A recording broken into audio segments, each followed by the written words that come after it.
कैसे हो दोस्तों। उम्मीद करता हूँ सब अच्छे से होंगे। दोस्तों ये वीडियो आज उन लोगों के लिए बनाया जा रहा है जो लोग अपने घरों के खिड़की दरवाज़ों पर या फर्नीचर पर पॉलिश करना चाहते हैं और उनसे पॉलिश का काम आता नहीं है।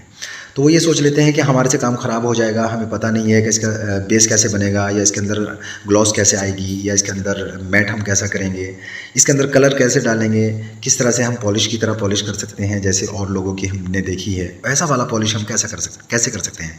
तो दोस्तों बहुत ज़्यादा ईजी है। देखिए, जब हम पहली बार किसी काम को करते हैं तो वो हमारे से बहुत अच्छा नहीं होता, लेकिन जब हमें उसके स्टेप या उसके जो पॉइंट है वो पता चल जाते हैं तो हम जब उसको करते हैं तो पहली बार से दूसरी बार में वो और भी ज़्यादा अच्छा हो जाता है और शायद तीसरी बार में वो बिल्कुल ही ठीक हो जाता है। तो वही चीज़ इस वीडियो में दोस्तों आपको बताया जाएगा कि आपको प्रॉपर पॉलिश कैसे करना है और आप बिल्कुल हाई ग्लोस या मैट अच्छी चमकदार पॉलिश कैसे कर सकते हैं, स्मूथनेस जिस पॉलिश के अंदर होती है। दोस्तों सबसे पहले आपको रेगमाल का ही इस्तेमाल करना है, क्योंकि रेगमाल का लकड़ी के ऊपर रोल मेन होता है। इसके अंदर रेगमाल आपको लगाना है। आप 80 नंबर का रेगमाल लगा सकते हैं या आप 60 नंबर का रेगमाल लगा सकते हैं। पहले आपको थोड़ा सा मोटा ही लगाना है, क्योंकि मोटा लगाने के बाद में फिर दोबारा से जब आप लगाएंगे तो 80 नंबर का रेगमाल लगा सकते हैं। तो ये 2 रेगमाल हैं। इसके बाद आप जितना उसको स्मूथ करना चाहें तो वो आपके हाथ है, चाहे आप उसके बाद फिर उसके बारीक वाला रेगमाल भी लगा लें, लेकिन ये 2 रेगमाल तो आपको अच्छे से लगाने हैं। उसके बाद दोस्तों करना क्या है कि आपको सीलर लेना है। सीलर बना बनाया जाता है, थिनर उसके साथ मिल जाता है। मेलामाइन कर रहे हो या पीयू कर रहे हो कोई मसला नहीं है, तो आपको सीलर लेना है। और रेशियो जो भी वैसे तो उसके पैकेट पे लिखा होता है, नहीं तो एक बार आप दुकान वालों से भी पूछ सकते हैं, जहाँ जिस शॉप से आप लेते हो उस शॉप वाले से पूछ सकते हैं कि हमें इसके अंदर कितना क्या डालना है।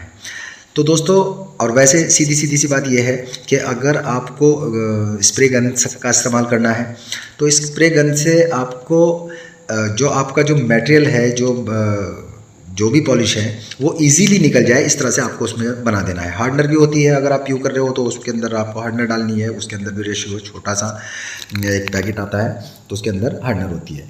तो दोस्तों आपको ये सीलर लेना है और सीलर आपको इसके ऊपर डायरेक्ट लगा देना है। सीलर लगाने के बाद में आपको ये पता चल जाता है कि इसकी फटन कहाँ है, इसके अंदर गड्ढा कहाँ है। उस गड्ढे को भरने के लिए दोस्तों वुड फिलर आता है। वुड फिलर आप बाज़ार से ले सकते हैं, वहीं पेंट की दुकान पे आपको मिल जाएगा। तो पेंट की दुकान से आप वुड फिलर ले लें और उन गड्ढों के अंदर भर दें। भरने के बाद में फिर से आपको 80 नंबर का रेगमाल लगा लेना है। अगर वो घिसा हुआ है तो ज़्यादा अच्छी बात है। जो गड्ढों के अंदर भर दिया है, जो दरारों के अंदर फटन के अंदर चला गया है, उसको तो आपको निकालना नहीं है, बाकी बाहर से आपको उसको साफ़ कर देना है। उसके बाद एक बार अगर और अच्छा पॉलिश करना है, एक बार और फिर इसके ऊपर सीलर आपको लगा देना है। आप हाथ से भी लगा सकते हैं, आप स्प्रे गन से भी लगा सकते हैं। अगर आपके पास कंप्रेशर है तो कंप्रेशर का काम भी आप कर सकते हैं। उसके बाद में फिर जब वो सूख जाता है दोस्तों, तो सूखने के बाद में फिर उसके ऊपर 320 नंबर का या घिसा हुआ कोई भी रेगमाल आप उसके ऊपर लगा दें। अगर आपको कलर देना है तो कलर के अंदर जो बाद में आप मारोगे, सबसे लास्ट में जो मारते हैं सीलर के बाद, जो टॉप कोट मारते हैं या मेलामाइन मारते हैं, उसके अंदर जिस कलर का भी आपको दरवाज़ा चाहिए या फर्नीचर चाहिए, वो स्टीनर आती है, छोटी सी स्टीनर आप ले लें और स्टीनर अपने हिसाब से उसके अंदर डाल दें और मिक्स कर लें अच्छे से और उसको इसके ऊपर अप्लाई कर दें। तो टॉप कोट में मिला के अगर हम उसको करते हैं तो बहुत ज़्यादा नहीं उसके अंदर कलर आता, वो हल्का हल्का सा कलर आना शुरू होता है उसके अंदर, और वो एक जैसा कलर सारी लकड़ी पे आ जाता है, जिस तरह से आप इसके अंदर देख रहे हैं। इसके अंदर भी हमने थोड़ा सा वॉलनट डाला था, ज़्यादा नहीं है, क्योंकि ये तकरीबन हमें नेचुरल रखना था।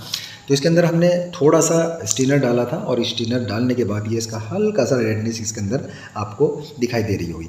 एक तरीका और है दोस्तों कि अगर आपको उसके अंदर नहीं डालना है स्टीनर, तो आप डायरेक्ट स्टीनर को भी लगा सकते हैं। सबसे पहले जब हम रेगमाल लगाते हैं, रेगमाल लगाने के बाद जब हम साफ़ सफाई अपने दरवाजे की या फर्नीचर की कर लेते हैं, तो जो स्टीनर हमारे पास है उस स्टीनर को आप थिनर के अंदर मिक्स कर लीजिए और थिनर के अंदर मिक्स करने के बाद कपड़े की मदद से पूरी लकड़ी के ऊपर आप उसको लगा सकते हैं।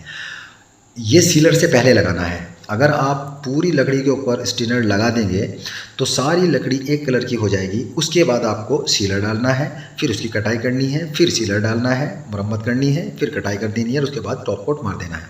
तो जिस तरह से आपको ये पल्ला दिखाई दे रहा है, सेम ऐसा ही आपका भी पल्ला या आपका फर्नीचर बिल्कुल सेम इसी तरह से हो जाएगा।